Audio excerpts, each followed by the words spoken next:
Hello, folks. Welcome to episode 40 of Long Shots, our weekly podcast. And this is Nikhil Arora, and I have with me Sharad Tupran. Hey, Sharad, how's it going, man? Good. It's good to be here, and I'm looking forward to this chat because it's an area that I absolutely have no idea about. That's a good starting point, right? Like, bring yourself on such a low threshold that the expectations have been lost forever, right? But I completely concur with you in that aspect. But before we kind of go ahead and introduce our very special guest, usual bit of housekeeping for all our listeners. So do subscribe to our channel by the name of Long Shots on Apple Podcasts, Deezer, Google Podcasts, and many other apps that you like, you prefer. So once you hit subscribe, you'll always get the nice little notification every time an episode goes live. With that behind us, I would like to welcome Ankit Bhatia. Hey man, how's it going? It's good. Thank you so much for inviting me here. Great pleasure for me to come here and speak to people. I'm sure I could be of help. No, I mean, it's awesome that you could find some time. So just a bit of an introduction. I obviously went through your LinkedIn profile and I saw a couple of headline keywords there: economist, land governance, CPR, and IIT Kharagpur. I guess that's the way of I think that's the way of putting the LinkedIn profiles. Yeah, all the keywords out there. Yeah. So no, I mean IIT Kharagpur. I would like to obviously share. I'm from the same place, so it's always good to see someone from your alumni network. And I think you have been working in Center for Policy Research for now how long? It's been more or less 4.5 years now, but total my research experience has been 5 years. Actually, I'm completing this month my 5th year. So walk us through your journey, from I guess from your undergrad studies. How did you kind of move over The big pivot to being a full-time policy wonk? That's the word. Yeah. I don't know if I can call that I'm a full-time policy wonk, but yeah. The journey has been pretty interesting and pretty unexpected because getting into the undergrad program I studied 5-year economics program at IIT Kharagpur, right? Which is a pretty different choice because at that time it was a new introduction to study economics in IITs, and when I was making that decision, I did not know. Frankly, I did not know that there is some such offer such as you can study economics, because economics is generally considered to be an art subject. Yeah. And in IITs, the core difference is that it's a science subject and it's very mathematically, very deep and intense. So that was it was a different kind of exposure altogether to economics. But over the time, that 5 years, I think that defined a lot about what kind of work I wanted to do. Initially, when I started my professional career, it was with NIPFP, and I worked on international finance and open macroeconomy. But I think somewhere I realized that development is something that I wanted to do. And a good thing about public policy is that it is interdisciplinary, and that is something that caught my attention, because when I was in Kharagpur also doing my projects and doing my internship, that is the kind of exposure I got. I worked with planning commission. That was my first hand exposure to public policy, like how actually policy is defined, how are the different stakeholders, they come to table and discuss. So that is where the principles of one particular domain or one particular subject don't apply, but we need to see what is happening across. You need to understand a little bit of law, political situation, as well as the economics and also sociology and so on. So it's basically a combination of various factors that actually in the end come out to be in any kind of a policy narrative, that it can be across any subject. So I have been working primarily at CPR on land and property rights. Right. That has been my area. And my choice has been because I was interested. So was it like a day one choice, or you evolved into that role? I think it was not a day one choice. It was somewhere there, but sometimes you just don't know, because my interest, I got interested. So just for our listeners, in terms of Center for Policy Research, what all areas of policy? Yeah, let's spend a second on Center for Policy. CPR is a very well-known think tank. So CPR is one of the oldest think tanks right now, and I think mid 1960s started working, and right now it has 5 broad verticals under which it is operating. Okay. It has urbanization program, economic policy, foreign policy, on sanitation programs, and also law and governance. Okay. So what I'm working is the law and governance part of it. Right. And within that we have a dedicated initiative to study land and property rights. That's Land Rights Initiative. It was set up in 2014, and I joined CPR in 2015. So somewhere I can say that I've been working in a startup domain. What's your usual day? What do you do? I mean, exactly in terms of, when you hear policy, you can, it's such a broad area, right? I mean, there is stakeholder engagement, there is, document generation, there is dissemination. how do you spend your time? Yeah, and when you hear the word research, that has no end line. You can work for 100 hours a week, you can work for 10 hours. It never ends, right? I mean, it's as deep as you want to go. So I think I would define like both these questions. They're very much driven by the individual's agenda. That the person who is leading the program or who is leading the research or a particular initiative, what is their goal? For example, I can say the Land Rights Initiative is more towards research. Okay. Whereas some other, the initiatives or some other think tanks, they are working more into the public policy domain where the engagement, the proportion of what kind of work you are doing more. Do you spend most of your time on doing research?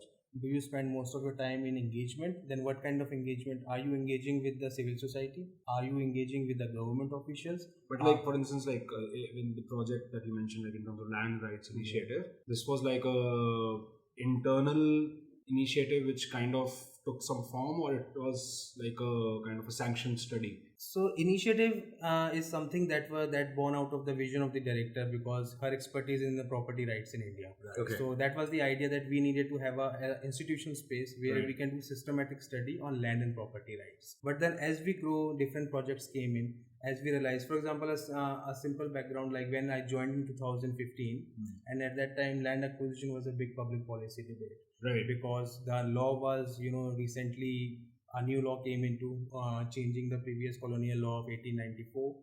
And this law was way different than the previous law, because it expanded the rights of many people. Right. And there was a lot of issues, because the compensation which this law was saying that you should be giving a compensation to a level which many people in the industry feared that it would stall investments, because it will raise the cost of investment to such a level that investments may not be financially viable. So those were the kind of fears which were going around at that time. But the thing that we realized at that time, that there was no empirical base to support any of these arguments or even refute. Okay. So what we did, this is a good thing to start with. Can we do something empirical around it? Can we understand this issue, which is an issue which has taken such a political turmoil right now? Can we have some empirical understanding around it? So that is where I think the combination of our team really works. So Namita being a lawyer and I coming from economics and stats background, so we were able to use the best of both the fields and come out with this study. So in this study, what we basically did, from where can we get some understanding around land acquisition? So we thought, there is Supreme Court who is adjudicating on all these cases. So what we did, we got the cases of Supreme Court, whatever actually we can say comprehensive, in the way that all the cases from 1950 till 2016, they were roughly around 1269 cases that we analyzed, actually manually analyzed, and draw insights that what is actually happening. What are the issues that are again coming in? Yeah, for example, compensation was a big issue. Right. Another issue was urgency clause. Under urgency clause, what happens, like whatever provisions the government is giving, the protective provisions. For example, there is a due diligence, the procedure that the government has to follow whenever they are taking a private land. Under the urgency clause, a lot of that could just be diluted. That is, you did not need to follow all of them, and you could just take the land away. So that was a very contentious issue. And that kept coming back. But there was no empirical evidence that how many times is urgency clause being used. So, we can refute or we can support something if we know what is happening. It's on paper, but it's how on much? Paper, yeah, actually. So we just thought, this could be an interesting thing. So based on that, what we did, we created so many metrics through which we wanted to analyze the Supreme Court cases. And at the end of the study, we had a very solid empirical base to understand this issue. What we did, we submitted a report to the Joint Parliamentary Committee. That, these are the findings we are getting, and no one can refute because these are coming from hard facts. And it is historical.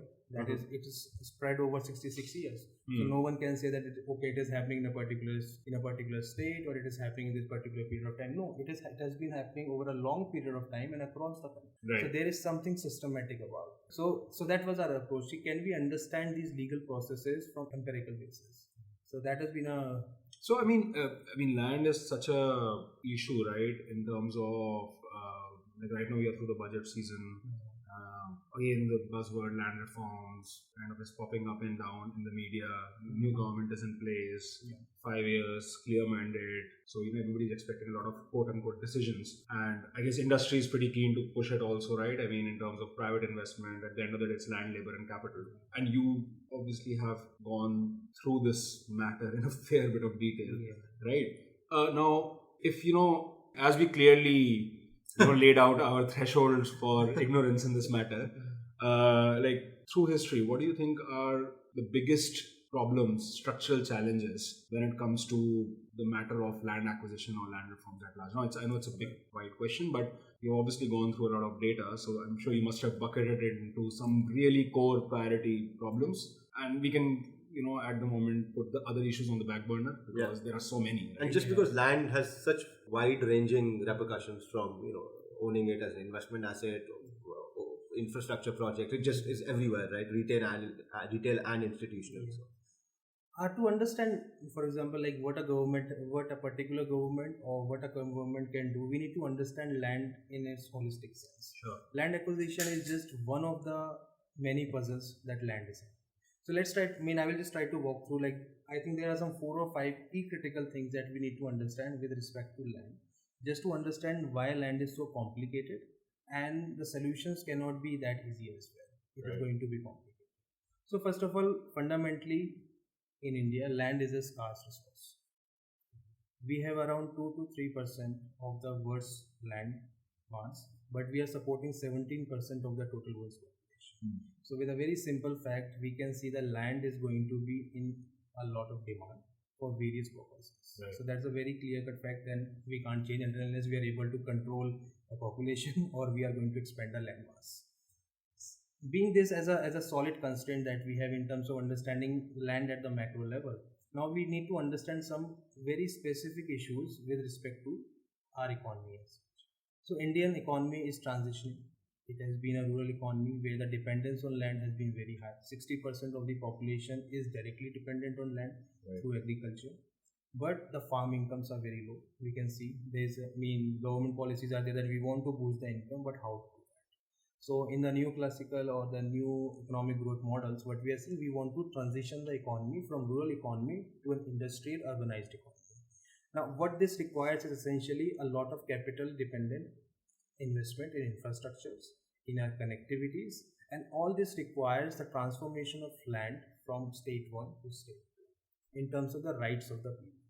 And whenever this transitioning is happening, there will be some people who will gain and there will be some who will lose. Right. Now it's a balance that we need to make, understanding of the political economy of land.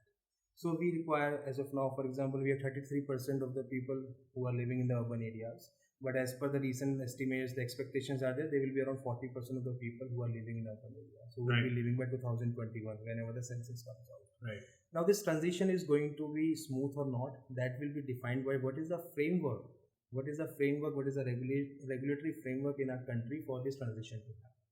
Right now, what has been happening, we have been using a lot of, band-aid solutions. Okay, can we fix this? Can we fix that? But there is no systematic, there is no structural change that we are trying to see. So second point being that we have a constraint that land is scarce and our economy is transitioning. The third problem which we realized, or I realized particularly from our fieldwork, is that what is the idea of the value of land? Okay. As you said that is land an asset? Is it a financial asset? Yes, it may be for me. But then there are so many pockets and so many regions in our country where the value of land, the core idea is very different. Mm-hmm. It has a psychological value itself. Okay. Parting away from land is not just an economic decision. That is, can I compensate you enough that you give away your land? It is not the case. For example, if you go to northeastern part of our country, it's mostly tribal dominated societies, communities which have been using, and they have a different idea about land. So how do you go about dealing with these areas? Because the complication comes in that these are the areas which are also rich in a lot of natural resources, primarily being mineral resources, water resources, and forest. And if we want to have the kind of industrialization that we are planning, we need these basic resources. Now the question comes, how do you get these resources without affecting the existing property rights of the people who see their rights to be in a very different context than how we see them? So that is again another kind of a constant that we are. How do you go about resolving this conundrum? Fourth question comes like the land itself, the trajectory and the history of the land has been very complicated in our country. Because the different regions altogether have followed different kind of trajectories. As we can see, we became a union, and it was like there were areas which were... There's a lot of historical thing. For example, like the different tenure system, we have Zamindari system, we have Raitwari system, we have Mahalwari system. And as per the today's current status, for example, like Punjab follows one system, historically it followed. Andhra Pradesh followed different system, Northeasterns follow different state. But right now, what is happening? We see ourselves as a union where investments can happen across everywhere. Yeah. So we want them to come to some kind of a institutional framework where we can have a common understanding. But it is very difficult to do, because what happened? These different systems, as they evolved over time, they created different natures of property rights. Right. So this is another problem. So what has happened due to this? The legislative framework of the current legislative framework, the land is a state subject essentially. By state subject, I mean the state governments can primarily legislate on them, apart from some matters which are under the concurrent list, where both the center and the state can legislate. But overall, we can say the land is mostly a state government's affair. That is, different state governments can take the way they want to move ahead. And what has happened because of that? The different state governments have taken different kind of approaches for different matters of the land. So you understand the complication that it's just moving in a different way. And the last and the most important thing is that we have very poor records. Okay, right. Poor records of who has the right. For example, today this building is on some piece of land, and there must be some kind of a documentation that who is the owner of the land, who is the leaser and who is the lessor of the land. But there are regions in our country, especially if you go to the rural area, this is something which is not very different. Yeah. Because right now what has been happening is like a lot of informal transactions have happened, not for a year or two, but over decades. So what has happened? There is no clear picture as to who owns the land, and what kind of encumbrances are there on the land, and so on and so forth. So just to give a nutshell of, if we try to understand these 5 factors, we see why land is so complicated on ground. Right. And as of now, the focus of the government in the last tenure has been on the last part. That is the 5th point I highlighted. Can we get our records right? Records right. I think Telangana government has started an initiative already. So central government was very pro about it, that we need to get our records right. Theoretically very good, because until unless we don't have our records right, we can't do other things. For example, there are so many welfare schemes which are linked to your records. Yeah. So until unless you don't resolve it, you can't understand. But the question comes, how are you resolving it? Right now, there was a lot of things about competitive federalism. Yeah. So where I guess that was your second last point, right? In terms of state-wise. Yeah. I mean, the proponents of that will say that that's the spirit of competitive So what you are saying right now, that the different state governments should compete and they have some incentive structure. Yeah. But if we understand the baseline is very different. Yeah, sure. Because of their own trajectories that they have followed. So plus, I guess resource-wise also there's an inequity, right? Yeah, huge. So you can't really expect also similar alignment there.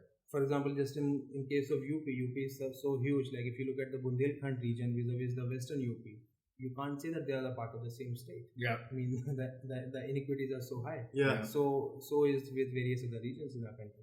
So the point being that this was a kind of a solution which was proposed, which is very good theoretically, but as we try to see and understand what is happening at different places, the implementation of the digitization of land records is something which is creating, as some people are quoting and saying, and we understand, it's creating more problems than any solution. Okay. The problems are at 2 levels. It's a very famous quote in land circles. It's like garbage in, garbage out. Yeah. So what do you mean by digitization? It's a famous quote in financial modeling as well. Okay. So it's working over there. So what's actually happening? Like if you put something, for example, if I just whatever you are scribbling or right now I am scribbling on my paper, if I try to digitize it, it will have a soft copy of the same scribbling, right? It is not going to make it coherent that no one can read it. Same is what is happening with the land records. If you have not corrected your land records and validated with the physical sense of the records, you digitize them, nothing is going to happen. Sure. So that has been one of the most important and most prominent backlash of the digitization program. I mean, this has been kind of a, like me and Sharad often touch upon this, not in the purview of land per se, but obviously, when you look at things like Digital India, when you look at things of like in terms of actually digitizing the engagement of the government with the common citizen, very often times when it actually manifests, you see that nothing really has changed. If you have like a 30-page form, the same 30-page form is now in the form of a 30-page website, right? Yeah. So that is not digitization, right? Digitization by nature has to be something more, fundamental. We keep on discussing how when we came back, we had to hire CAs for filing our tax returns, while when we were in like the UK and Canada, we could actually do it on our own, right? I mean, it's a different kind of analogy, but I can completely understand. In terms of the land digitization, right? I guess the missing piece, I mean, correct me if this is the right way to think about it, is actually to centralize it though as well, right? I mean, I'll give you such sort of an example of Telangana because I spent a fair bit of time in rural Telangana, and they had this big program which was being pushed, Raitu Bandhu, I think they were trying to. And the first problem they noticed, and I don't know whether they expected or not, but each piece of land was being claimed by 3 or 4 different people. So multiple ownership, right? It's a very common thing. And I remember, like, Nikhil and I obviously on our podcast joke about all these buzzwords that have come in, ML, AI, but the buzzword being thrown then was blockchain. Okay. To centralize it, put every transaction on a blockchain so that you will not run into those problems. But is there a tech solution? I mean, digitization is just the simplest, lowest hanging fruit when you think about tech. But is there like a proper tech way to streamline this, do you think? Or is it just a human problem? Yeah. So that's what I'm coming to. Like, do we want a patchy solution, or do we want a long-term sustainable solution? A solution which is going to fundamentally and structurally change the way we are administrating and recording our land.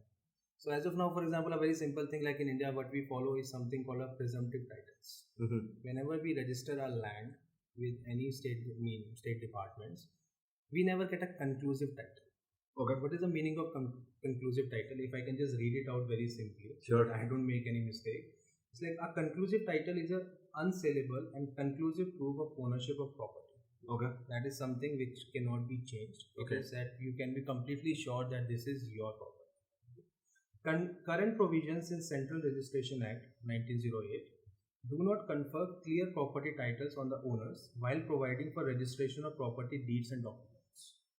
What this basically means is that at the time of registration of property transactions, probing of past ownerships and transactions of property is not currently carried out anywhere in the country. The title remains merely presumptive in this sense. As a result, it becomes the responsibility of the property owner alone to verify the property's ownership and past history. Clamping down on dishonest deals and land frauds, which have shot up alarmingly in the past 2 years, is challenging under the presumptive land title model. So right now, whenever we are even registering a property, we don't get a conclusive title. We get a presumptive title. That is what is happening. What is the history of? So you mean like the onus is on me? Yes, it's on you to go and cross check whether who held your land back. And if that person says that okay, this was something. For example, you bought a land from me, but I made a fraudulent transaction from you. So the onus is on you to just go and cross check whether did I give you the land which was completely free from all the encumbrances, or did it have any kind of encumbrance? Yeah. Right. So state is not taking the responsibility. Rajasthan government came out with some kind of a policy on that, but I don't think so that's working, because the cost of is a kind of insurance scheme. Right. The cost is going to be so huge. That's still, I mean, and that's anyways that's a band-aid solution again, right? I mean, you need the onus of diligence on the property record holder rather than on the transaction counterparty. Yeah. So that requires, especially in a retail transaction. I mean, in institutional transaction, I'm sure, like if I have to like buy as a factory owner, it's a different ball game altogether. I have the resources to. Then comes up, but then how many people do actually have resources? Yeah, exactly. And do we want to use our resources for that purpose? Again, that's a waste of resource. Right? Sure. So the question comes about technology. So for that, we need to understand what do we actually mean by digitization. Yeah. Is digitization mean that I go and scan my records and put it on web? Is that the digitization? Or am I creating a new framework where actually from now on, I can use that framework for continuous upgradation? So one thing which the Telangana government has done, which is interesting and has been, applauded by many others, is that they have actually verified. Yeah. And they have done in a very timely fashion the records of the rural areas. And I can say that they have done this job much better than any other state, because there was an IAS officer, I met her personally, who was particularly, steering this. Yeah, she was steering it. And the work that they have done is actually something that has to be done. That is, you need to go on ground and you need to actually cross-check that what are my current records right now. And once you think, okay, this is the right record, or you need to make some changes, you have made the changes, you updated the record, then it makes sense that you upgrade the record and digitize it. So that from now on, we can use a digital copy. Okay, this is where we are in 2000. This is a verified. This is where we are in 2019-20. This is the copy, and this is from where we are going to start. Yeah. Right now, what is happening? Okay, we are digitized, but we do not know from where it is starting. And actually, I'd say when we don't know, it's not about year or decade. It can be over centuries. Yeah. I do not know. For example. So aren't there are there private companies who kind of, for instance, if look at, I don't know the exact details of the Telangana government's initiative. Did they do this entire on-ground verification end to end themselves? That's my understanding. Or they depended on some private vendors to help them in that. Private vendors and private technologies are coming in. Just to give you another example from Odisha government, what they have done, they are doing an interesting project on slum titling. Okay. That is, in urban areas, we see there are so many slums, and again, slums are categorized across various categories. So, can we get titles? For example, Dharavi being one of the prominent examples of slums. Like the people who are living there are living from a very long time, and they can actually be given title of the area, right? But what is happening? They don't have any records. Because maybe over the time they just settled over the informally, and there was some kind of informal ad hoc system was operating, and it has. Sometimes informal systems can also institutionalize themselves. So you don't need a formal system to actually operate. Like it happens a lot with the money lending schemes and many others. So in case of Odisha, what they are doing, they are trying to give titles to the slum owners basically. And what they're using drones over there. Okay. The drone technology is able to, aerially they are able to map the area. And with that, what they are doing, they have a ground team and they are verifying these things. And wherever they are, if they have there is no dispute. With the aerial mapping and the ground data, whatever information they are giving the titles. I think there was something similar. I don't think they use drones there, but even in Himachal, when it comes to especially a lot of these fruit plantations, there were a lot of disputes there going on because a lot of forested areas were taken in within the fruit plantations themselves, right? Where they kind of compared satellite imagery versus the original land records to see where the actual lines are. So actually, the technology is being used both by the government and as well as the civil society to claim their rights. Right. In case of government, I can give you an example of the Gurgaon. The Gurgaon municipality, they use this drone thing to actually enhance their property taxes. Because right now, the municipalities are having very bad shape of the municipal finances, right? And property is being one of the most important share. But as of now, if I remember the presentation correctly, only 10 to 15% of the total potential of the property tax that the Gurgaon was able to collect in the current form. But using this the drone technology, they were able to enhance it by 30 to 40%. Right. That is, they were able to map accurately what kind of properties are being used for what different purposes and accurately and then enhance or revise their property taxes. So that is another example. In terms of the civil society, for example, there was a Forest Right Act, FRA. Right. So what FRA was doing, they were trying to give rights to the people who were living in the forested areas, and to that you needed to prove that you were settled in this area for some n number of years. So using the satellite imagery and the different kind of thing, they were able to prove, see, we were inhabiting these areas from such a long time. So actually we don't have any proof, we don't have the records in our hand, but satellite imagery can be used to prove that we were living in this area, so give us the rights. So technology is being used in very in different settings, depending on. So technology, see, again, it's like a tool, depends on how you use it. Agreed. And how you define its use. One thing I was noticing that obviously you kind of laid out comprehensively like 4 or 5 major issues, right? It all starts from records and verification, I understand. But what records are the final output that we see. There's a lot of there are a lot of other things which need to which is going around in that. Correct. But most of the administrative machinery is using probably ownership and records as a starting point. Correct.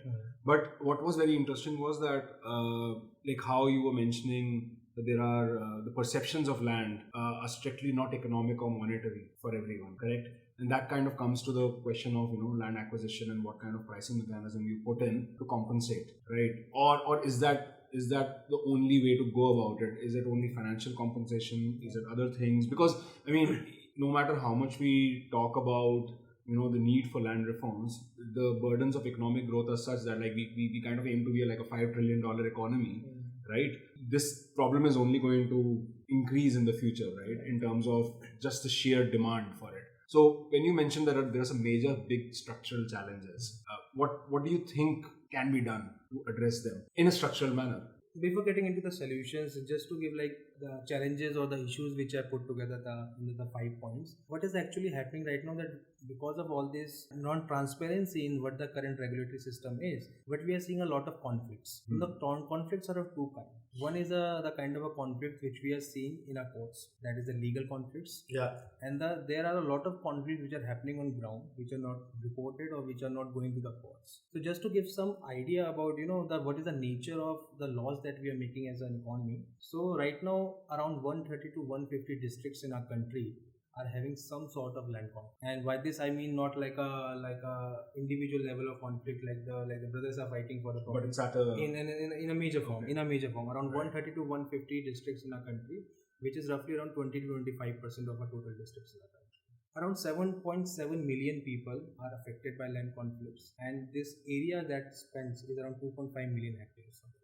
Okay. And this is all coming from a very interesting work which a couple of my friends are doing, which is a land conflict watch. They try to compile all this information by going on the ground and surveying and searching everything. So it's very much a legitimate data in that whether it's getting a sense. right. And in terms of the investment opportunity, it is blocking around $20 billion of the investment through all these conflicts. Yeah. And these land conflicts are costing us around 2 to 3% of the GDP growth every year. Right. Now that's a big in that way. Now let's look at the legal conflict part of it, the conflicts which are actually reaching the courts. 66% of all the civil cases in our country are related to land and property. 66%, that is 2/3 of all the cases in our courts are related to land and property. So that shows that when we say that our courts are jammed, our courts are jammed and there are so many cases. It's actually this, and it's coming out of the facts which many other researchers are studying. 25% of all the cases that the Supreme Court has decided are related to land. And at Supreme Court, you understand like the reach of the people is like no common person can reach. Right. It's only about some high profile or some interesting cases which are going over there. 25% of them are actually related to land. So this basically shows that how much conflict is there on land, and this is just going to grow because of the point number 2. Indian economy is transitioning at a very high pace. Yeah. We are having urbanization, industrialization. We are creating policies of special economic zones where we are just taking vast tracts of the land, and as per some reports, 50% of the land is just lying vacant. Right. No one has used it ever. It's a mass, I don't know, should say or not, but it's a transfer of the land to some private companies using this kind of a model. Now that's again problematic. Right. In terms of solutions, what we are doing as of now, I can just link to the work that we are doing right now. So when we were studying this land acquisition thing, what we realized that in this country, when we started this thing, we were studying one law, that is the law of land acquisition. Right. But when we did this comprehensive analysis of the cases, we realized that in our country there are 102 laws on land acquisition. Right. That there are 102 different ways for different purposes in different areas that the government can use to acquire your land. It is not one law, it is 102 laws. Yeah. So do you understand the spectrum of legislation out there? And by legislation I mean is that So like when you say there are 102 laws, how are they bucketed? They are bucketed primarily what we saw like the central laws as well as the state laws. So we have around 15 central laws. Okay. For example, like Electricity Act, Highways Act. So for different use cases, there are different laws. Coal and Bearing Act. Right. So what is happening? These different laws are having different mechanisms, different due diligence that they have to do. And in most cases, they can actually pass a lot of. So it seems like different arms of the government have their own enforcing mechanism in which they can do. Which is overlapping with each other. Right? So this was a very important insight for us to understand. Okay, just for one purpose, but we as a society were concerned about one law, and there are actually 102 different mechanisms through which this can be done. Yeah. Can we get a sense of how many laws in this country are on land? Because first we need to understand the problem. Sure, right? yeah. Because I am talking about some structural and fundamental changes. Yeah. So we started this study of ours. We started with 8 pilot states. And as of now, after 2 years, after the work I can say, and if you want to guess, do you want to guess for 8 states how many laws? When I talk about laws, these are the laws which are actually passed, not the executive orders. Right. I mean, these are actually laws for which you require all this mechanism of state assemblies. I mean, it's a complicated process. It's gone through that. Yeah, it has gone through that. It has got, it's a law of the state. Right. How many laws in this country can you, make a guess estimate for 8 states? 440. Okay, good. Yeah, sure. I have no idea, so I don't know. Idea. Yeah. So there are around 1,500 laws. Okay. 1,500 laws for just 8 states which are governing land in some way or other. Now, do you understand how much this problem is actually Sorry, how does this square with the 102 number? 102 is just part of it. Oh, wow. It's a subset of it. Okay. So 1,500 laws that's is not something. The cap here. Yeah. So can you imagine the 1,500 laws are just for the land? Yeah. And if these laws are not, coherent or they are not consistent, then the system itself is creating a lot of conflicts, and which is true. That some of the laws, we started doing analysis of it, some of the laws are actually not consistent with each other. So actually if you're following a law, you're breaking some other law. And what is happening? Either your legal conflicts are going up or your extra legal conflicts are going up. So the point being, there is a systematic issue with the design itself, that the institutional mechanism of how we are governing land. So this was the project that we are doing. It's called Mapping Land Legislation. We are almost finishing it up. Right. The purpose was to show that this is a complicated space from the law point of view only, and then we'll just move on. So what we are trying to do, we are trying to put up a website where we want to put out all these laws. Right. But in terms of our engagement with the government and the policy document that we have put out, we are looking at a law commission, which is a body of the government. If they can actually systematically review the legislation on our land, and if we can have a streamline or a thin or a linear model of land administration in our country, that would be great. GST equivalent. Yeah. I can sense it. No, because I guess being a state subject, that obviously this is a consequence of that in any case, right? But kind of getting all those stakeholders on an aligned field, it's going to be a very difficult process. And I know. Land is also sort of, this is a very cynical view, but land is also used as probably one of the most popular methods of converting black money or into white, right? It sort of gets, let's call it white, or just park it there, right? So that probably adds layers of challenges as well in terms of, I think what I'm trying to say as a researcher is I'm trying to pinpoint some figures on Sure, it. yeah. But I'm sure people know that there is a problem. Yeah. I'm not trying to educate that there is a problem. They definitely know that there is a problem. As such, what I'm doing, I have done this hard work that I can say that there are 1500 laws. But I'm sure that they knew that the legal framework is very complicated. Yeah. And if you know that there is a problem and nothing has happened, so the incentives are not aligned. There is something or someone who is gaining out of this system. I don't want to say that the transaction you are saying, I'll say it, but I think it's pretty much out there, So that is true. But in terms of what are your expectations here? Do you see the status quo? Have you seen some favorable tailwinds? Any signs that you're seeing from the government's standpoint? Yeah. I think I can say the land will be on one of the top priority agendas that they have to resolve, because the current state of economy is that if we want to revise... But that's the thing, right? The current state of economy, this is such a long-tailed problem that you're mentioning, right? Problem, I think, when it comes to the current state of the economy, and we are speaking as avid observers of the economy and the financial markets. The cycle is very different. I'm pretty sure tomorrow there'll be 1 or 2 quarters of better data and people will forget about it. Whereas this is a much more... Yeah, exactly. So the timelines of the two problems are not actually matching. Yeah. So in terms starting points might be matching here right now, but the end points are completely different. So one is a structural problem and one is a seasonal problem. As of now, that is how it is seen. If the economy is doing good, okay, wow, we have great numbers. Let's move on. We have no problem. It is doing bad, so we have all the problems. It's something like that. But land is going to be a structural and systematic problem, which is there, and I think it should be seen in that light. Right. Because the dependence of the people on the land is huge. 60% of the people are dependent on the land directly, and I don't see that. Is there a way to just transition them? Yeah. You say about you want to double your income, your agricultural income, but I don't know how. Until unless you make huge investments, and investments are not going to come until unless they are secure about their investments, and that is going to be fundamental about land. But are you waiting and watching, or you have a view on it right now in terms of your expectation? My expectation is that there are going to be again some patchy solutions. Okay. I don't see. I always love when I meet a cynic. No, it's not cynic. I think it's being very practical. No. I don't see that there is something which is going to be structurally, because it will take a lot of time, and I don't know if there is a political dividend. Is there a political? You need political will at the end of the day for moving these things, right? But political will is dependent on political dividend. Exactly. That's basically the incentive here. So as long as it's something. This is at the end of the day a very, I would say, convoluted and cerebral area to look at. And even if tomorrow, some major consolidation happens, say just on the legal framework, right? It's going to take at least a couple of years before you see the, I would say, on-ground change at a macro level. Definitely. It will take a long time. Even if, let's suppose that political dividend is there, political will is there, and something happens. Right. To bring the entire framework together, how long did it take for us to put together GST? From inception. Decade, I don't know. More than that, actually. Yeah, more than that. Right. And that has something, I think, that had more political dividend and more political will.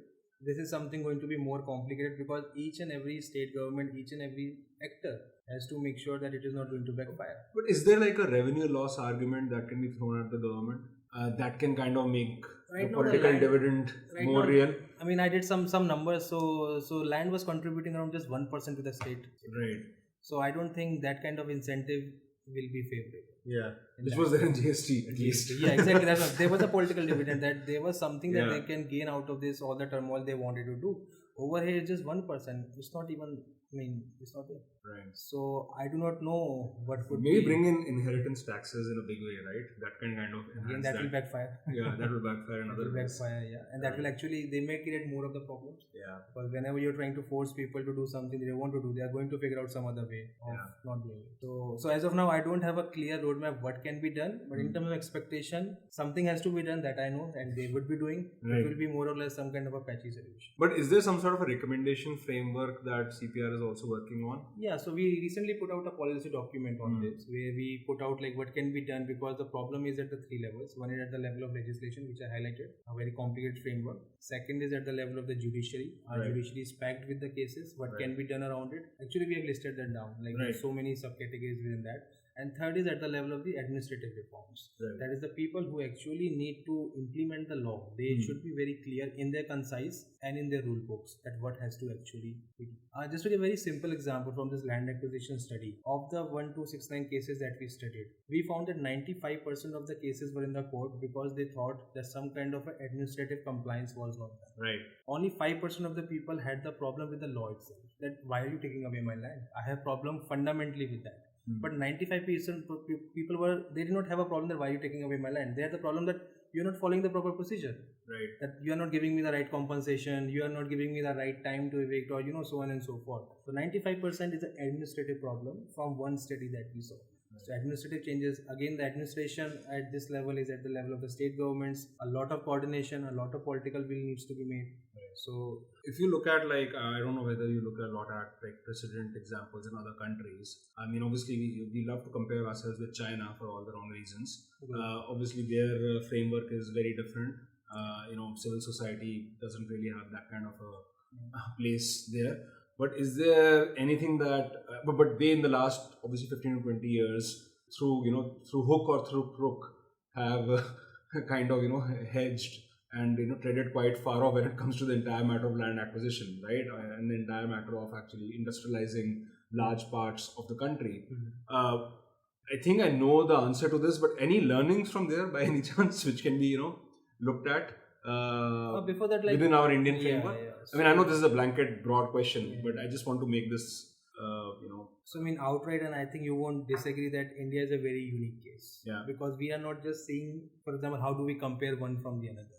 No, we compare them on different parameters. I was just wondering, in terms of this number of people and the availability, I think there is some sort of a parallel there, but obviously in terms of the socioeconomic diversity and all that things are very different. It's completely different. So in that way, there are some examples we can learn from different, some international examples from different contexts. But as such, if I say, can I understand India from other examples? Very difficult. Right. History is very different. And history has defined the law. Has defined how the land is seen by people, how they possess land, and what they see it to happen. Yeah. That is very different. And our political situation is very different. In the end, we are a democracy. And we can always have some problems with it that everyone You sounded a bit disappointed with that. Anyways, it's just a joke. No. I'm saying democracy can be a real constant. Because as a layman, we can always say, okay, this government is not doing, they are always flouting the rules, but that is not what is happening. There is some accountability out there. You just can't do whatever you feel like doing, right? I mean, at least that is what I feel, that there is a level of accountability under which we are working. And in other systems, when it is not there, I think you can do a lot more. But in terms of land acquisition, one very interesting insight, what has happened and that we have learned from the people from the industry is that land acquisition is not something a sought after route, even for the industry. I think this is a misconception that we feel that land acquisition is something that they are the land grabbers, they want to acquire the land. Right. They are industrialists. Their interest is into industrialize. Not land is just one component. So initially what used to happen when they were doing this, there was no political repercussion. But this situation has changed after, Nandigram, Singur, after that it has become a thing which is in limelight. And no state government, no industrial house wants to get into this kind of a trouble, both extra legal and as well as legal, because the cost it's a major distraction. It's a major distraction. The only incentive for them to acquire land is that it gives them clean title. Yeah. The question of conclusive and presumptive title. Whenever the state government is acquiring a land, by state I mean any kind of government, central or state, whenever they're acquiring the land and giving to a party or even they're using, all the previous encumbrances don't come. Yeah. You start from a fresh state. Right. So you don't worry, okay, I have acquired land from 1000 farmers. Will one farmer stand and say, or will one person for the particular piece of land will come and say, listen, this is a fraudulent transaction. Right. And I get into all this legal battle and I have to just revise all my plans. Right.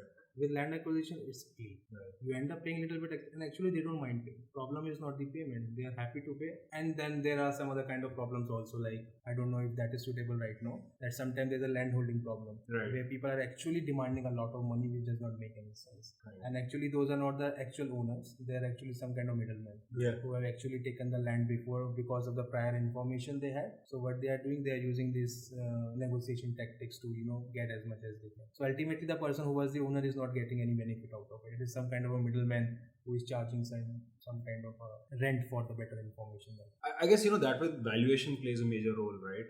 I mean, because I get it. It's not in the interest of industry to get kind of involved into like a extrajudicial matter or in a legal matter as well. But it is also true that a lot of times industry expects subsidized land, or they kind of aspire for that, and they lobby very hard to do that, right? Coming to the point of like looking at land as a financial asset or valuing it. Okay, just sorry to cut you off, but I just wanted to ask, I completely get that you need a subsidized factor of production. I mean, sometimes you need it and it's a state's policy to just attract investment. But let's suppose you're an industrialist. What kind of subsidy would you be expecting? Let's suppose you want to have 1 acre of land, and how much would you be thinking, okay, this is a fine subsidy and I'm happy to have, because again you are talking about need versus greed. No, I'm talking about like often a mechanism where you kind of go through like an industry corporation within a state, and you want to get your starting point to actually bring in other stakeholders within your entire manufacturing setup depends a lot on whether you have the real estate first. Correct. So I'm completely on that. That you definitely need it, but I'm talking about to what level do you need subsidy? That is fair or not? For example, in our country, there have been transactions where the corporate houses have been given land on 1 rupee per acre. That's like throwaway price. No, that's a problem, right? Now that's again a problem. Yeah, that's why. Because ultimately, what is happening? Either the state government is paying from its own, or it is charging from somewhere else. In the end, the money has to come in from somewhere.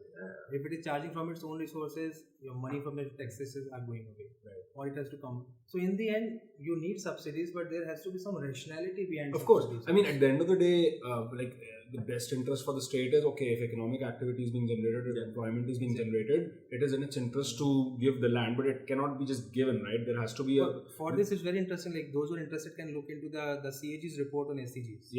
What has actually happened with the SCGs? The vast amount of land has been taken for the purpose of industrialization, that we are going to have this export, the model of the export. But I guess, don't you think this is what kind of like when we were discussing earlier in terms of perception of the industry as land grabbers and all that? I mean, to one extent it's not true, but to a certain extent all these kind of actions also doesn't help you. I mean, no wonder people are ready to just grab on whatever headline that comes out and believe it. So it's not outright wrong to say that there has been a lot of land grabbing in a very structured way. That is also true. Right. But again, to say that everyone is a land grabber, that is also true. Right. So the reality is somewhere in between, but we tend to make some blanket statements. Very holistic way of summarizing it. Yes.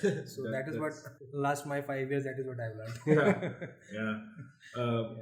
But you were asking something like, so I just cut you off. No, I was just wondering, in terms of like the sheer reference you use for valuing land, right? I mean, like we, for instance, I come from an M&A background, right? Sharad looked at equity research. When you're like valuing companies, you typically look at precedent transactions, you look at trading multiples, you do a bottom-up discounted cash flow mechanism, and you come up with a number. Subjective number. It's more art than science. In case of land, obviously you often have reference rates, you have precedent transactions, but because of these poor records, because of all these other structural problems, often the entire exercise of valuing land itself is quite a handful, right? So I think there's a huge assumption that you made that we have reference points. It's a big assumption because it's a big assumption. Because I think this assumption is born out of the urban areas that we are in. Circle rates and all that, right? Which is again very questionable. Circle rates have their own problem because they are not revised. Yeah. I'm sure that you will know, and they are way less than what it actually should be. So that's another problem. But again, it's a problem only of the urban areas. What is happening in the rural areas? Where the transactions have not taken place for the last 50 years. Why? Because the land has a psychological value. Right. Giving away land is a problem. You don't see it as an investment. You don't see it as a financial asset. That okay, I'm getting a better value. Let's give away land and do something else. No, that is not how it is seen. Land is seen as a possession which has to be passed from one generation to another as some kind of a gift. If the transactions have not happened and suddenly the industry or suddenly the highway is coming across, how do you go about valuing land? Right. And that is one of the biggest problems that happens in the land acquisition. Right. Under the land acquisition law, we are saying that you should pay compensation 2 times in the urban areas and 4 times of the market value. Now that the question is, what is market value? There has to be market. To have market value, but there is no market. So what happens? You create a value, and what generally you do, the district collectors, what they have been doing, they are trying to see what has happened in the nearby villages, and in some cases they find that there has been no transaction. The transactions have happened at such a, in the end, how do you go about verifying that at what rate the transaction has happened? You want to see some kind of records, but it's mostly informal kind of an economy which is running around. So you end up paying a very less. In some cases, like which I have heard from district collectors, that whatever the computation they have done based on the laws, and they just thought that this is just too loss. I mean, something that you just can't digest because again we think that the bureaucracy is in that it functions, but there are some really good officers over there, and they just think that this price is not something which makes sense. So they are given the enhanced compensation, but it is so less that even the enhanced compensation cannot compensate the true loss. So the issues are very complicated in that. Systemic, So, in terms of where do you see yourself and your institution in this entire ecosystem? Like obviously you're doing a lot of empirical work. You're bringing out. To be fair, when I heard you, I think the biggest thing that you're doing is you're not telling that you have a problem. You're actually that okay, there can be a framework to understand that problem, and that framework will be a starting point to solve that problem. I'm happy to listen to this because this has been I've been telling to people, because generally what we assume that whenever the policy or think tanks are working, they are working towards a solution, and most of them take that approach. Okay, let's find a solution. Okay, there is a problem of the pollution. Let's find a solution. Right. But what we have been doing from last 5 years, and this I can say is pretty unique to maybe to CPR or to particularly the Land Rights Initiative that we have been doing, is that we are focused more on understanding the problem itself.